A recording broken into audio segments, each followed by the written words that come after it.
Hi. It's not your fault or mine, but together, you and I and Sandy Boucher, our guest, can do something about it. Stay tuned. Voices of humanity, we need to hear your voices. We need to hear your voices.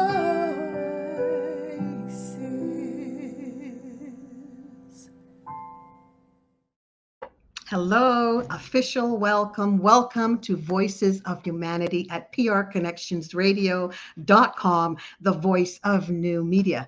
I'm Sandra McKechnie, your host. It is a privilege to be your host, and I don't use that word privilege lightly. I have a special guest for you today. Her name is Sandy Boucher. She's returning to the show, and we have an amazing show for you. We have a training. Hey, Sandy Boucher, everybody, if you're listening, if whenever you're going to access this training, this video, we are so grateful to have you with us. Double consciousness, that's what I do. Double consciousness, a concept put forward by W.E.B. Du Bois. Two streams of thought, two social identities. We're all about BIPOC community, diversity, equity, and inclusion. And here we are today with Sandy Boucher. I'm going to tell you a little bit about her. And in case you don't know her, she has been on before. We had a great show. And I'm hoping we'll have yet another training for you because we're going to learn a lot today. We're talking about safe spaces. And it's fascinating because it came up in my training recently. And then Sandy and I were just kind of vetting what we're going to do on the show. And she said, hey, that's what I'm going to do because that's what it's all about. And she's got a whole thing lined up for us. Okay. And we hope we can do it in the hour, or we'll book again. So, all right. An Indigenous inspirational speaker, author, activist, entrepreneur. Sandy Boucher is an internationally recognized and much loved speaker, a proud member of the Sayan. Am I saying that right? Sane. Sorry, River First Nation in Northern Ontario, Canada. Sandy is a dedicated author, activist, and advocate for both Indigenous self-determination and Canadian reconciliation. Do we need that, right? But first and foremost, Sandy is a storyteller with the unique ability to tell a story that not only increases the listener's self awareness, but their awareness of others as well. Love that. Using metaphors and analogies, Sandy makes complex concepts understandable while providing support and encouragement throughout her presentation. The result? A listener that would be you who never feels shamed. Oh, that's so important for what they did not previously know or understand. It is the gift that has Sandy loved by so many dedicated fans and followers, her undeniable faith in her listeners and their ability to learn. No matter the topic, Sandy uses conversational English, humor, and stories to ensure that learning is enjoyable for all, whether her audience is Indigenous, non-Indigenous, or mixed. Ladies and gentlemen, Sandy Boucher. This is Hello, good. We're going to hello, be everybody. I'm thrilled to be back. We have the same kind of energy. We have the same kind of passion. We have the same interests. So it's always fun to come on your show and Thank you, talk about Sandy. It's going to things be that good. matter, right? We need it. I Yeah. was saying to Sandy, I just did a training about safe spaces. It wasn't about safe spaces, but it came up. And it was through anti-bias, anti-oppression lens, just looking at, wait a minute, how do BIPOC individuals, and I was dealing with predominantly the Black community, how do people feel safe? How do our Indigenous brothers and sisters feel safe? What does that look like? Because people tell us we are safe. Are we safe? Sandy will cover that. So over to you, hon. We're going to do a little sharing here, screen sharing, right? Thank you so much. Yeah, so My we're going pleasure. to jump right into it. There are actually 4 steps or 4 essential stages to creating a safe space. Just to give you a little bit of background. So I'm Please. Indigenous, as Sandra mentioned, and in Canada, uh, it's very historically documented that Indigenous people are endangered in our country, and safe spaces are vital and incredibly important for us to thrive and heal and move forward and be able to work together. I don't think that's hard for anyone to understand. Learning, communication, building a relationship, none of that is possible if you don't feel safe. So it comes down to that base thing. Now, I've been a motivational speaker and a trainer for, I'm in my 13th year of doing this Mm. work. And Sandra, I'm certain you can relate to this. Maybe it's happened to you as well. In the last maybe 5 years, I've done a lot of work with non-Indigenous people. So Mhm. people from other backgrounds that wanted to be part of the solution, that, they had the questions. They were nervous to ask the question because maybe they don't have the right words. They Yes. definitely didn't want to offend anyone, but what if I use the wrong word? Yeah. So I started hosting these different events, whether it was a seminar, a workshop, a keynote speech, to be able to address those questions. And what happened was at the end, when you get your evaluation sheet and everyone's telling you their feedback, every single one of the comments was, "I so appreciate the safe space you created." And I Mm. was like, wait a minute. I'm on to something. So now the hashtag for my company is I create safe spaces. And I realized not only was that why I was successful, but that other people didn't understand the key components and they were missing the boat, not because they didn't care, but because they didn't know what they were missing. So I Mhm. created a training program and I condensed it down to be able to share it with you today. So I'm going to jump into my PowerPoint now. Don't panic, guys. It's not like a 52 slide PowerPoint that I'm going to put you to sleep. We've all endured those, and that's not what I'm going to Oh, do to you. excuse the So, cat. There's cats running around here. So okay. If you could confirm, Sandra, that you can see the slide. I can absolutely see it. Looks great. Awesome. So, as the slide says, we're talking about creating safe spaces today because we all deserve safe spaces in our homes, in our careers, in our communities, whatever we're doing.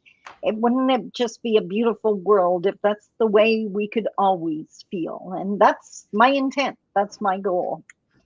So, before I go any further, I did want to mention that what I'm sharing with you today is actually part of a bigger series. It's called the 52 Steps to Reconciliation video series. And I actually release a video a week to my email list. So, if that's something that interests you, feel free to sign up. By the way, it is Indigenous, like Canada specific, but not like you can, transfer it to your situation. Now, there are two things that are essential and they're needed before a safe space can be created. So, even before we get into the 4 essential steps of a safe space, you need to make sure that these two things exist. And the first one I already touched on. The first point is you need to care. Mm. And I'm preaching to the choir here. I know that if Beautiful. you're listening to this podcast, obviously you care about this topic. Mm. But the line I've used for years is I can work with I don't know. It's I don't care that scares me. Mm-hmm. So Yes. when it comes, and Sandra, I know you can relate to that with Mm-hmm. our audiences, right? They come into our seminars because they don't know what to do, but they don't even realize they've already taken that amazing step of caring to learn, Yes. right? True. It's the True. people that say, I don't care about that. I don't want to do this. I'm not interested in that. That's what's going to keep us locked into systems and processes that don't work. Mm. So for everyone that's listening today, listening to my voice and being willing to take in this I'm taking information, notes, Sandy. I'm taking notes. Right. that's amazing. And like I never take that for granted or take it lightly. I always say that my audiences, the people that are interested in learning, you're my fuel. You're Mm-hmm. what I lean on when I have a challenging situation. So thank you so, so much for that.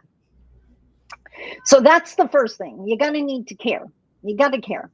The second one is you really have to understand the concept behind this picture, and I call it the back-to-back teaching.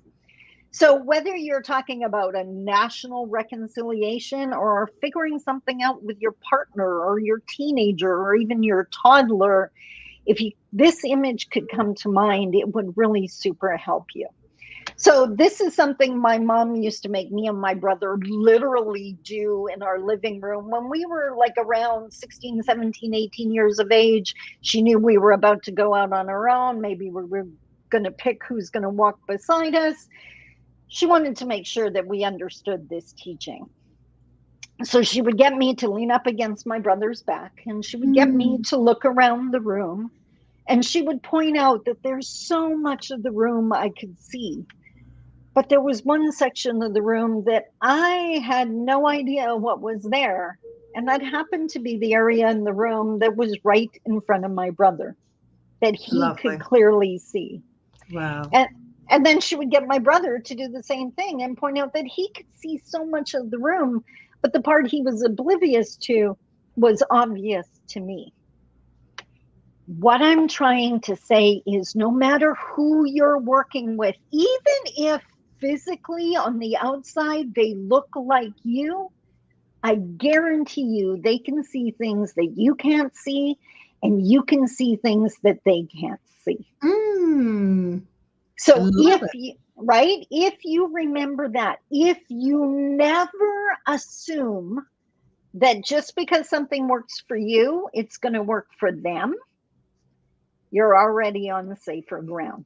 You're talking my life. I'll tell you, I'm going to interject for 1 second. I love it. Go right ahead. I was saying to my sister the other day, we were talking about humility, how people will, people lose all this weight and they do amazing things and they'll tell people, you can do it. Anybody can do it.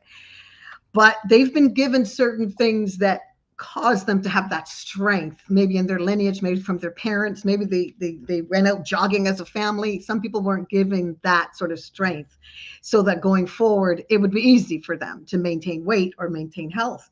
So we were saying humility is an amazing thing, because what somebody else is good at, you might be amazing at that, but I may have something else that I'm amazed that I'm really good at that you don't have. So don't make me feel bad.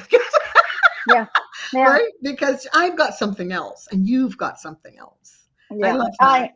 I love any single person that approaches me with humility, who says, I don't understand, instead of going to judgment. Yeah. I welcome them with open arms because they are open to learning. Mm-hmm. But when I hear, well, why don't they just, it's like, whoa, no, true. we need to back that up, right? True. So this is the image that will remind you that just because you feel safe in your home doesn't mean a complete stranger will. Just because you feel comfortable in the office where you've worked for 20 years doesn't mean that brand new employee is going to feel safe or comfortable. Right? So this image is the one that comes to mind for me any single time we run into talking about or experiencing racism in our community. And I know for Indigenous people in Canada, if we point out that a certain store owner is an issue, or, maybe someone that works in that establishment, often what we'll hear is, well, they're never like that to me. It's like, duh. How many times we know that? See, I don't know if people Right? are aware, but I and Sandy, we know what that's like. That Right? statement. And this explains it. Mm. You can't see it from where you're standing. And along the same lines, I will never know what life is like for a white male. True. Definitely. And that journey and that wisdom, that intelligence is just as important as mine. But when we make the assumption that we understand each other without taking the time to communicate, we're standing on shaky ground. Okay? Yes. So before you create a safe space, you need to decide you care, and you need to have a firm understanding that just because it works for you and looks all right to you doesn't mean it's going to for someone else. If you have those two things in mind, now we can create safe spaces. So, and that's what we're talking about today. Mm. So, what we're going to look at now are the literal 4 steps. And if you're listening to this and you have a chance to grab a pen and paper, I would highly suggest you do that. You're going to want to remember these. Okay. So, your paper. That's awesome. Okay. First one, think of who you want to feel safe, right? Who are you inviting into your space? That is the group that you have to approach and ask them what constitutes a safe space. And what I mean by that is ask them what they would expect to find in a safe space and what would never exist in their safe space. What is seriously important to remember is what's in green, that the safe space cannot be identified by you because it's already safe for you. It's going to be in your blind spot. You're not going to see an issue. For example, I just did some work with radio technologists, the people that do your x-rays and Mhm. ultrasounds and all that. And often when you get that kind of test, the room has to be dim, right? So that the pictures come out properly. If you're a trauma survivor, if you're female and you're in this room with all these machines and it's dark, Wow. that could be triggering. Mm.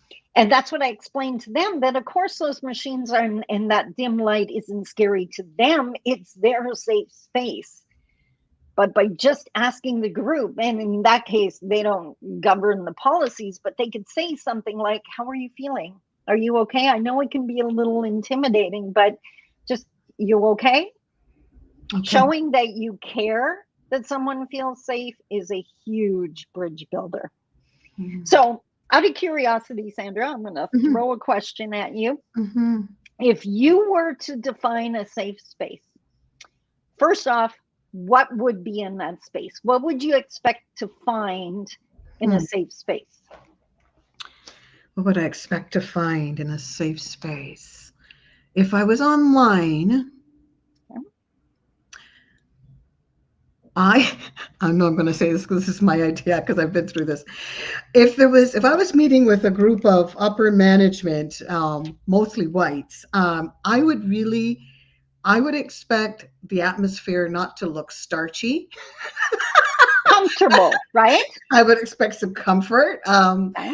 I would expect they don't have to be grinning at me. That could be scary, but I would certainly expect for the demeanor of the individuals. I'd prefer if they didn't wear a suit and a tie myself.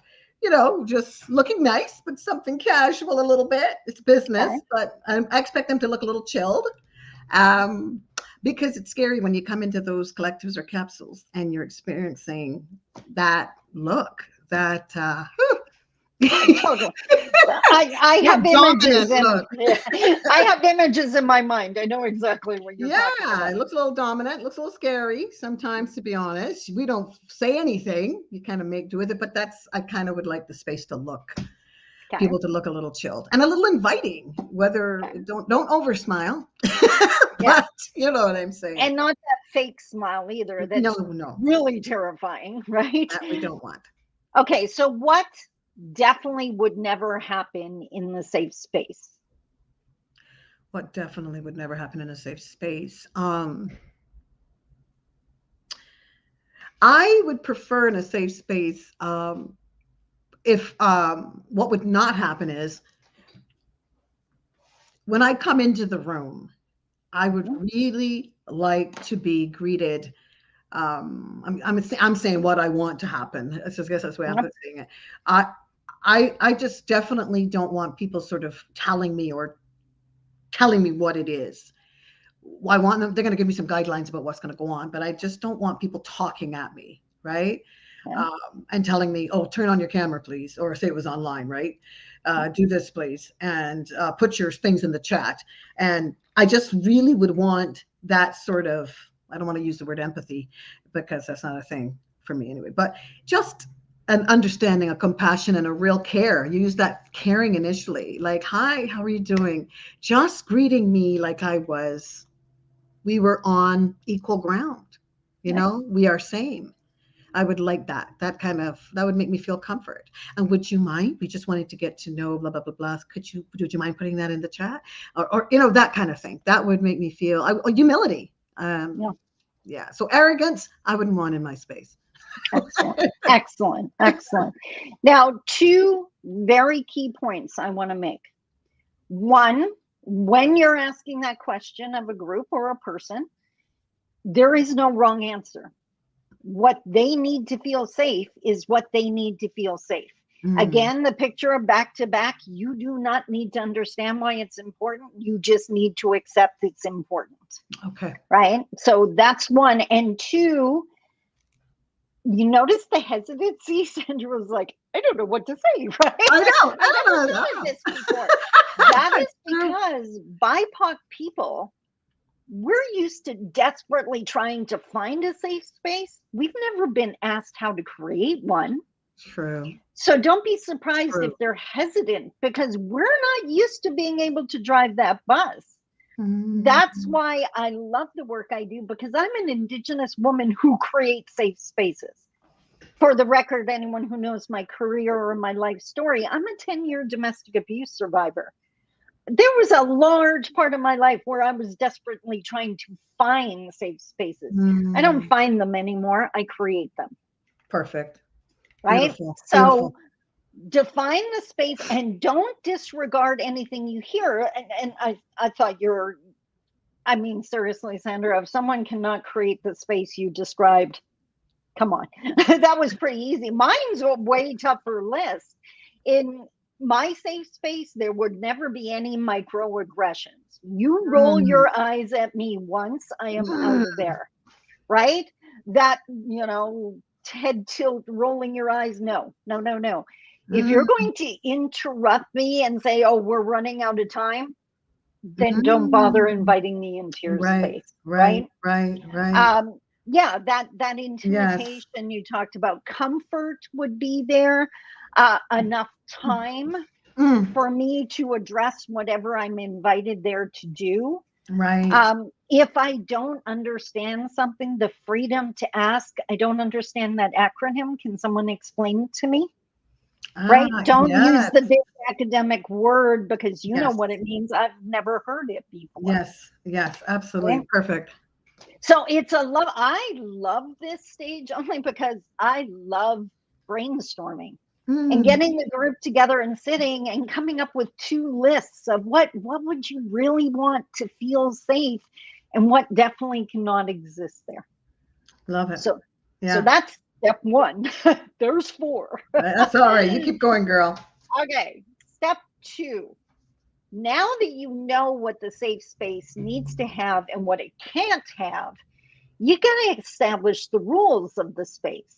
We don't interrupt people here. We are respectful here. We, if we have to leave the room, we do it quietly so not to interrupt, those kind of things. And even more important, because I have seen people try to create safe spaces. I've even seen some go as far as creating rules of the safe space, but never are there consequences if a rule is broken.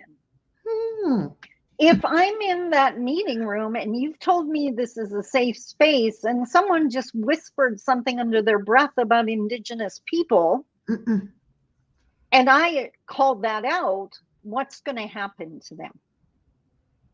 Now, what is super important at this stage is whatever the consequence is, the group that you're trying to make feel safe has to agree that that's a sufficient consequence, right? Because, and Sandra, I know I'm preaching to the choir again, but if we've all been in those situations where something horrific or disrespectful happens and all we hear is, well, we'll look after it. What does that even mean? Are you going to do anything? So with the group again that you're trying to make safe, ask them, what kind of rules do we need to create this safe space? Because if there's one thing you need to remember, and we all need it on our t-shirts, safe spaces don't just happen. They have to be created and they have to be maintained. Right? So first, ask them, what is a safe space? Let's define that. Two, what kind of rules do we need to keep it a safe space? And what consequences should happen if a rule is broken? Hmm. Okay. So that's step two. Step three, easier than the first two, but I'm just not seeing it, unfortunately.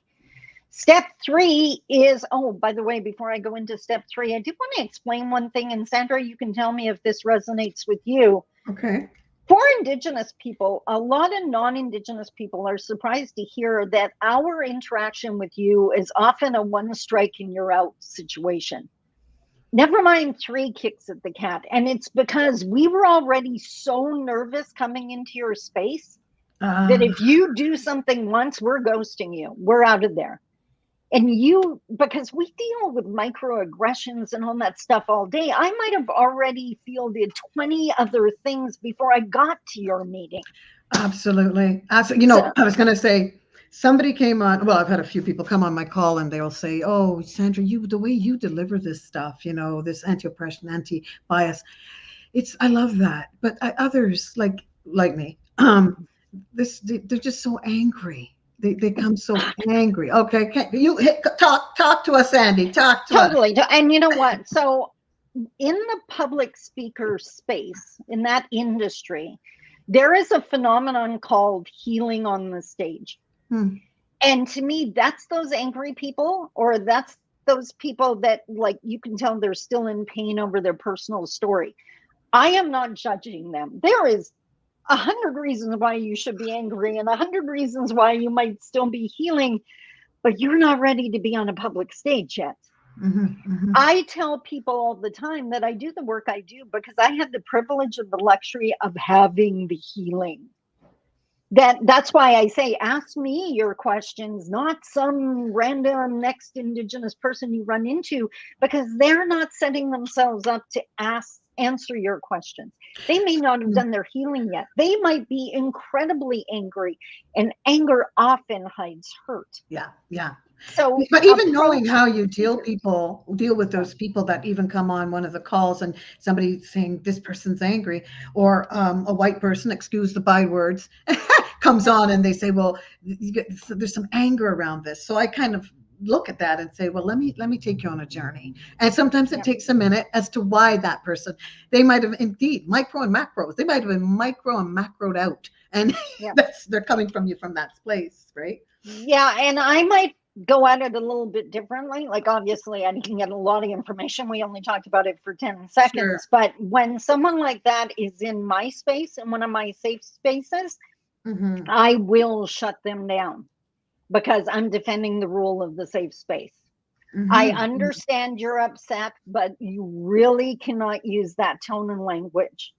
Mm-hmm. So I suggest take a 5-minute break, come back. I would love to answer your question. It just cannot be presented in that way. Yeah, and the next thing about that is there's another side to that. You have people that are coming on that are people may interpret that they're angry. So you've got people coming on that have been through something in their life. They're in a Mhm. multi-generational way, they may just sound angry.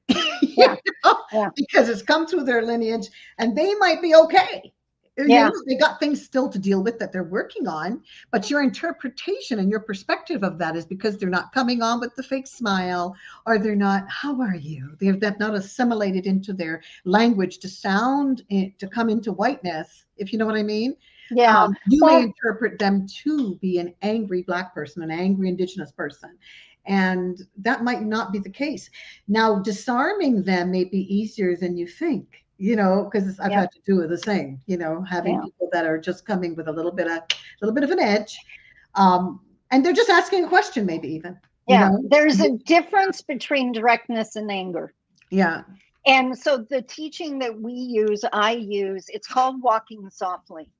Mm, So if you start with, I don't understand why these people do this, that's walking softly. That's humility. If you say, why don't they just do this? That's not walking softly. And when true, I do true. my public events online, the first thing I do is read the rules of the safe space. And they Mm, are instructed that they must walk softly if they want to ask me a question. Right. Okay. So that's a good because rule for yeah, when you go because into the training, right? my safe space is not any place that anger is allowed, or even that aggressive assertiveness. If you can't back it down for the comfort of everyone else, you're destroying the safe space. Mm-hmm, And I mm-hmm. won't let one person do that. So So you could give others an opportunity at a sidebar at another time or whatever. 100%. But for I now, invite just them to yeah. talk to me directly, because the way I always look at it is I know the level of healing I've done Mm-hmm. and how assertive I am. If I think they're angry, someone with a lot less healing that is also on the call is definitely in trouble. Yes. So Okay. it's no longer a safe space, Mm. right? So next, the other thing is, let's keep in mind that what I had just said, that one strike you're out. If we feel unsafe, we're going to ghost you when we have a choice. And I don't know what it's like for you, but here in Canada, we often find these unsafe spaces in like healthcare facilities. Mm-hmm. And often that's the only service provider in the area. And that's when it really breaks my heart, because we can't ghost you. We're in this situation where we're in an unsafe space. We're putting up with whatever's happening there, the slurs or the comments, the stereotypes, it all happens. And we have no choice to go anywhere else, because we need the healthcare, we need the education. Absolutely. I am adamant, and I am very blunt and direct with my audiences, that in the case of Indigenous people, or BIPOC for that matter, I believe you do not have the right to invite us into your space if you didn't first guarantee we'd be safe there. Mm. Period. Don't come ask me how to increase your Indigenous engagement if you haven't first done the work to make sure that if I send my youth to your university, they're going to be safe there. Mm. Okay. Right?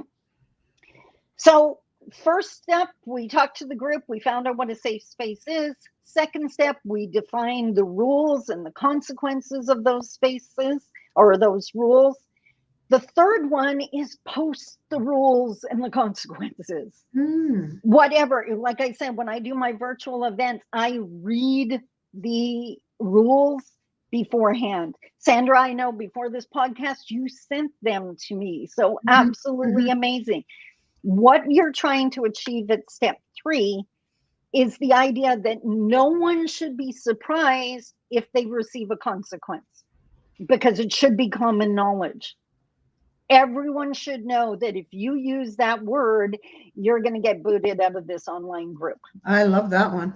Right? So Yeah. we don't want to catch people off guard. We want to give them the tools and the guidelines and the boundaries to operate within, so Okay. that everyone feels comfortable. Right? Yeah. Yes. So if you have not communicated the rules, Mm. then the person that broke them is already feeling unsafe, because now I feel attacked. I didn't even know that was an issue here. Mm. Right? Okay. So define a safe space, define the rules and consequences, and then make sure those are public to absolutely everyone. And people who say this is impossible to do, I've been doing it for years. I have a Facebook business page, and everyone that goes to that page knows it's a safe space. If you say any comment that is racist, sexist, homophobic, the list goes on, you're blocked, deleted so fast, because I'm protecting the other members of the space. I love it. Period. I love it. Honestly, Right? Sandy, because I'm starting to even look at, even when it comes to bias and all this stuff and anti-oppression, Yep. thinking about how do I feel about other groups? How am I responding when that person cuts you off on the street and you're driving and you look over, you see a certain group and you say, oh, it's them, they can't drive. Yeah. Are we aware of our own awareness around that sort of thing, Yeah. right? Or you see a Exactly. big black man and all of a sudden he's, like, how are we showing up in terms of how we feel about, is someone safe from our own thoughts? Yeah. Like, what's in my thought world that might make somebody safe if I was to voice it? Like, it's amazing how we can police ourselves in terms of bias Yeah. and change that. And it's that back-to-back image again, right? Right, Like, just right. because the people that struggle with this the most, and I'm not trying to center anyone out here, but white privileged men Mm-hmm. who often in their last decade have never felt unsafe. Mm-hmm. So Mm-hmm. it's really hard for them to understand what that would feel like, and they want to dismiss it because the conversation's what's making them feel uncomfortable, Yeah. right? Yeah. But Yeah. again, if you care, Yes. then you're Yes. going to find out the answers. I think this is amazing. I even absolutely, and I got me some lovely white sister girls, but you know what? Even white women in the relationship to Indigenous women, Black women, BIPOC, it's challenging because you may say to me, and I've seen it a number of times, that this is a safe space. You can say what you want, and then after that, there is reprisal. There is some sort of other stuff going on in management, and you kind of have to pay for that somehow. What you've shared. Yeah. Never mind. Let's talk social events. I Oh actually gosh. wrote a blog post about being the pain in the butt friend because I'm the one that's going to come out and we're going to be having so much fun. But when the one person in the group does that off colored joke, Oh my Lord. Yeah. I'm not staying silent. And Oh everyone's my about to gosh. feel uncomfortable because I'm not putting up with that. So I said, I'm just putting it out there. I'm going to wear the t-shirt. I'm the pain in the butt friend Yes, because yes, I'm not absolutely. doing that, right? No, absolutely. Absolutely. Okay, so talk to the group. Define the Okay. safe space. Come Uh-huh. up with the rules and consequences. Publicly post the rules and consequences. And then the fourth one is do it.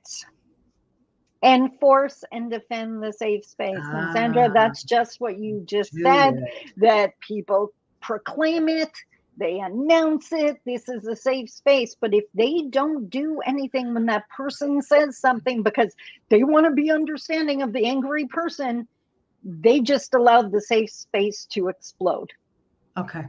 right? Gotcha. So defend the space first before, because then it's all lost if you Yes, don't. true, true. I gotcha. Now, to Yeah. make it easier, here's a nice slide with all four on one.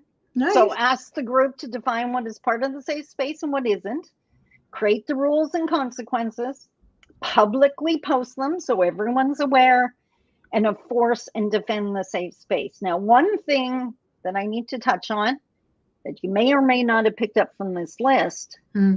if the group changes, repeat the process. Ah, yes, yes, yes, yes. Because we cannot assume that what made the last group comfy is going to make this group comfy.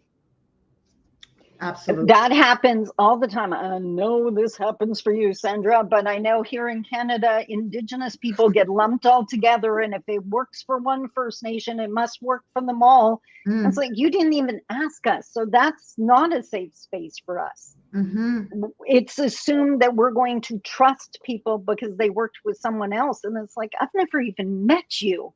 So why do you think trust is automatic? And before anyone judges us for not trusting, that's called survival instincts. Right. We've had to learn that to survive. That's Right. not just us being difficult. That's, in my case, Canadian history, Hmm. right? Yes.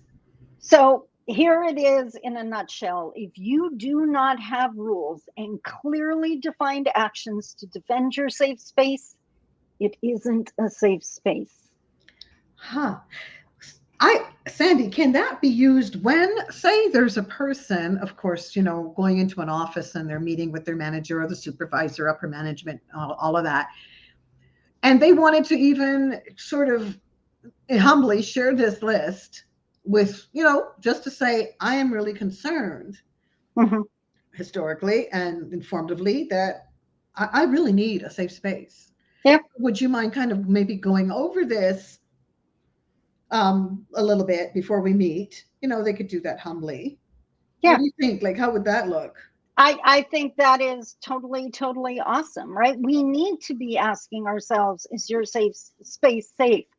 Like I was saying earlier, don't say you're going to kick up your Indigenous engagement or you want more Black customers and staff people and whatever if you're not going to first make sure we're safe in that space. Mm, oh, The and as an individual in the new space, like my response would be, is this okay here? Like, is this behavior okay in this space? Because then I may decide this is not a safe space for me. But just by asking, is this the norm here? It puts that spotlight on this behavior. Do they really want the corporate culture to be that kind of behavior? Wow. I think everybody needs this. I do. It's Right? so simply done. And that's one of the things you pride yourself on, Yep. that people could get it. Yeah. So, as I mentioned earlier, a safe space in general is a place free of violence, violence in all its forms, by the way, the gossiping and the bullying and the cutting off, all Mm. of that's included, free of racial slurs, microaggressions, or judgment. And we've all felt that sitting at a boardroom table. If you have formal, clear, well known policies to deal with violence, racial slurs, microaggressions, and judgment, then there's a good chance you have a safe space. But in most cases, all you will hear is, well, that would never happen here. And those people are forgetting the back to back image because you don't notice those comments if you happen to be a person that doesn't belong to the marginalized group. I know a lot of people that don't recognize racism because it's not aimed at them. Right? So you've got to have the policies or it's not a safe space. Wow. So there we are again. And I'm going to come out of the presentation now. Are you coming out? Yeah. There. We made it. Can you see me? We made it. I'm going to Okay. hit stop share here. Yes, I Yay. can see you. I can see you too. Sandy was surviving without seeing me. It's all good. I We can hear did you. it. Your voice was guiding me. Oh, So, Lord, we did it. We did it. I love this. You know, I was in a little meeting, all the meetings, and you know, when we were talking around the symptoms and the capsules and the collectives, just talking around the stuff, and we were talking about things that we should not say. And I love this. I love this part of it. Thinking before we speak. You know, before people say words like dyke or, you know, the FAG or, you know, the N word, before we say certain things, there's some things we know not to say. But maybe we. oh, did you freeze, Sandra? I'm wondering what happened. I think my colleague is frozen. Or maybe I'm frozen. I don't know. It's okay. I'm in a safe space. It's all good. I'm wondering if behind the scenes we can touch base with someone and see if Sandra's still connected. Ta-da! Hello, Sandy. It looks like Sandra is frozen. I thought so. So I'm going to remove. There she is. Oh, There she is. did I go or did everybody go? Oh no, you froze, hun. Did I freeze? Okay, I'm plugging Yeah. this in. Oh my gosh, that's not good. Hang on. That's okay. I'm coming back. I'm right here. I am right here. Why is that? I'm just doing my Ethernet thing here Yeah. Yeah. because that might be better. Okay, let's have a look at this. I just told everyone I was fine because I knew I was in a safe space. So You are. I love that. You are in the Okay. safe space. I did want to share one thing that wasn't part of the presentation that might help people attempting to move forward with this creating safe spaces. Yes, please. You are the first safe space. So I am totally okay in my person, right? I'm not saying nasty things to myself. I love and support myself. That is the first key safe space. Okay. Right? Because we know if you're still saying all nasty things to your head, then you're super sensitive to what goes on outside, right? So get that safe space good first. Then expand the safe space to be your home or your office, right? And you should be deciding who comes into that safe space. Now, maybe at work you don't have control over whether a client or a customer comes in, but if they make you feel unsafe in your own space, you need to be talking to someone about that. HR or someone. You need to be meeting them in an open environment or whatever. You have the right to be working in a safe space. And then it expands out and out. I can honestly say, after all the years of doing this work, like I said, I create safe spaces. When I go into another space, I have certain expectations of my treatment. And I have walked out because this is not a place I'm being respected. I had one person who said, well, I went to a community event, and I can only assume there was a lot of younger people at this community gathering. And I'm only guessing that the speaker was trying to connect with them and be cool. And he started using, he started cursing. He started using swear words. And I was like, not appropriate. Like, I did not come out. And this was part of his formal presentation. It's not like he was a community member commenting and frustrated. This was the presentation. And I was like, I would not have come if I thought he was going to be using that kind of language. That is disrespectful, and I need to inform him of that. And I did. You have to be conscious of your audience.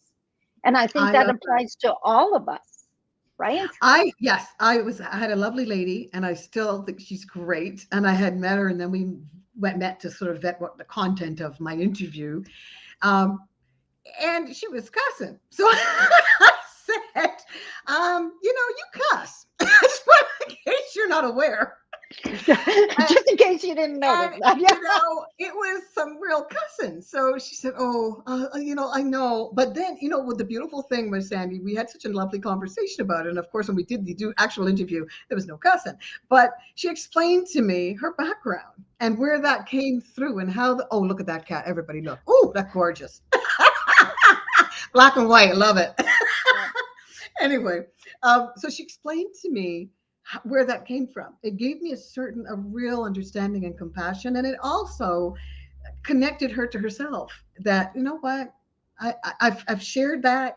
Sandra understands it. And I definitely don't need to do that on the show. Yeah. It was a lovely moment for us. And I love those conversations. I just will not have them in a group. Because then the need of one person, it disregards. And back to my Facebook page for a moment, where my mind always goes, I have young men and women that follow me, and I have elders that follow me. And my rule online always is, if someone comes to my page, I don't want them ever to be alarmed or traumatized by what they see there. Absolutely. That is maintaining my safe space. So that's why I jump in there and delete comments. And I'm sorry if that person is upset. We can have the private conversation, but this is my page. You need to ask if it's okay. I don't let other people promote their stuff on my page either. Ask first. Right. Like it's not like I wouldn't do it, but you got to ask first. I know, because you don't know what's going to come out. Right. I mean, I've left it open, and then I've had to take stuff off and say to somebody, this is what the requirement is, which is a sidebar. That was done beautifully, and they got it. Yeah. They didn't come back to post, but that's fine too. Yeah. Exactly. Wow. So when you think of like people that are talking, like what I said before, someone's calling people names that they've just grown up with, you don't have intent to. And I always question intent. People think this because I didn't intend to. Well, it doesn't. Offending people doesn't take intent. Bottom line, right? It takes self-awareness. And we've all grown up with language that is no longer appropriate, right? That is the benefit of an adult mind. Yeah. We can unpack the stuff that no longer serves us. So I just don't. I've had people dismiss like, oh, I didn't mean anything by it. And it's like, no, I'm sorry, here, not appropriate. If you want to go use that out in the parking lot or when you're at your home, that is totally up to you. But I created this space. This is the rule. I'm maintaining it. Absolutely. I do love it, because there are times when I have to say to people, you know what, can you get in touch with me? I'd love to hear from you. Yeah. And we can really speak about this privately. Of course, they haven't, but that is to say we can't continue with this here because there's 40 other people on the call or 15 other people on the call for sure.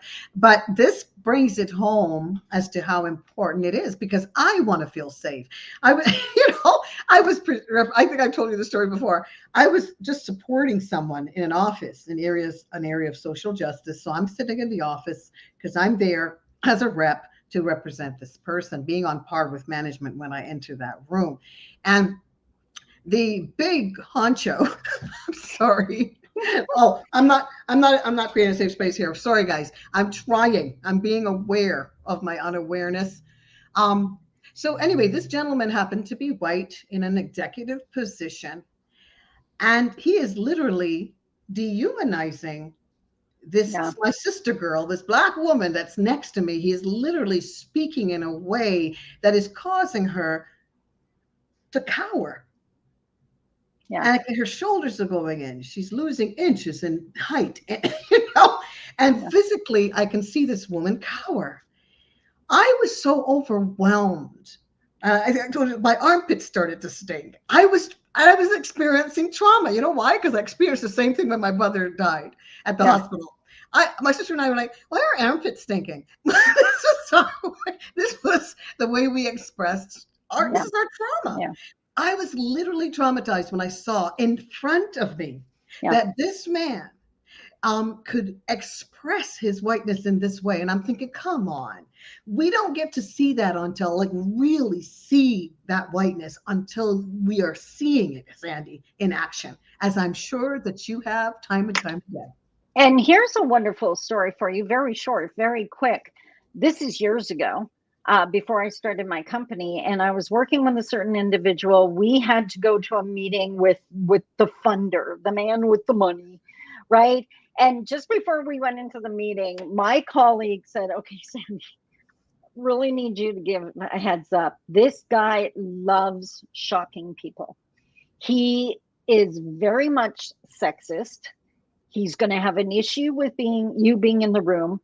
And I guarantee you he's going to say something off color, out of line. Please don't bite his head off. We really need just hang in there for the 10 minutes. We're only here for 10 minutes. Went into the meeting. Sure enough, he did. My blood was boiling, but guess what? I was safe because I had the heads up. We came back out in the hallway and my colleague looked at me and said, okay, go for it. Because I know you have things to say. And he let me just unload how I felt about that meeting. But it was safe for me because I knew that's just his opinion and his way. And it doesn't affect our relationship, which is the one I've signed up for. That I'm never going to have to see this man again. Right? Yes, so. I had to see this man regularly. But the funny thing is what I did in that situation, I had no choice. It came right out of my multi-generational self. I put my hand out and I said, stop. You are bordering on harassment, period. And we need to change this conversation. And 100%. Even though I was stinking in the pits because toxicity was coming out of me, I was traumatized. It happened, whether that was my epigenetics or it was in me. And I recognized, oh my gosh, this voice, it was like this dominance that came out of this man. This is why, yes, you and I weren't there back in the back in the time warp, 21st century, 20, 19, 18, 17. But it's with us. It comes up in the 21st century. You're carrying it with you, right? The other thing I've had to do to maintain the safe space online is sometimes it's not a negative. I have had people post things like, well, Indigenous people are so amazing and so wise. And I always comment every group has amazing people and not so amazing people. So let's not put us on a pedestal either. Let's keep this real because that's a stereotype, just like whatever a negative one is, right? So it's maintaining that space to whatever degree was decided on. Yeah, definitely. And when we see it, how to handle it, and that's the other thing, handle it. Step 4, don't put it off. Don't say you're going to do it later. If you don't address it right now, the space is gone. Even if all you announce is we're going to need to talk about this, then the other people know, okay, something's going to be done. Oh, But yeah. something has to be done in line with the Okay. rules and consequences that were set. Okay. And I know you got lots more, and we're going to book again, do something else again. I think this is great. This is Awesome. fabulous. I appreciated your content, and I know our viewers are going to appreciate it too. Thank you guys for joining us. And Sandy Boucher, and she is great. I'm going to actually put your handles again on the kick out of this video, and I hope that you guys will come back. We've got something for you. Hang on, okay? Hi there, I'm Sandra McKechnie from Double Consciousness. Double Consciousness looks like this: cultural sensitivity, cultural awareness trainings. I've been doing it for 4 years. We're going into our 5th year, our 41st time on Zoom, and we're doing it. Would love you to join us. The next thing that I do is I'm a certified life coach holding space for clients in the areas of cultural awareness and sensitivity, right? So people that may have a challenge and they just want some space, a consultation, coaching opportunity to unpack implicit racial bias. Everybody's welcome, and we would love to have you in the trainings or book a consultation. And we have a free opportunity, 15 minutes, if you want to have a chat and get to know me and find out where you fit in that. The next thing that I do is I am a host for Voices of Humanity out of prconnectionsradio.com. If you want to be on my podcast and you're a fit, because it does have to fit with the show, has to complement the show and the network, I would love you to get in touch with me. And I'm also, from my heart, and I've always been a singer-songwriter, and I love this stuff. I love the singing. We put it in our trainings, our cultural sensitivity and awareness trainings. So sometimes I just sing just like this. You're all that I want. You are all that I need. And you brought me here when I can't find my way. You're all that I need. And you brought me here to pray. You should hear that with my keyboard player. It's to live for. Thank you so much for your time. I hope that helps you to know who Sandra McKechnie is. Take care. Bye for now. I loved this show today, and I hope that when you guys are going to see this, get your pen, put it on pause, and write some of the stuff down. I think it's so important. What we've been taught today by Sandy Boucher. This has been a good time, and let's talk about having you back in the future. I'm always game. Always game. Oh, It wow. sounds great. I hope that I created a safe space for you, Sandy. Always, always. I knew that from the get-go when you first reached out to me, which is why, of course, I came back. So Wonderful. absolutely. Thank you. And thank you, guys. This is Sandra McKechnie, your host, Voices of Humanity, coming to you from prconnectionsradio.com, the voice of new media. Have a wonderful weekend. Thank you.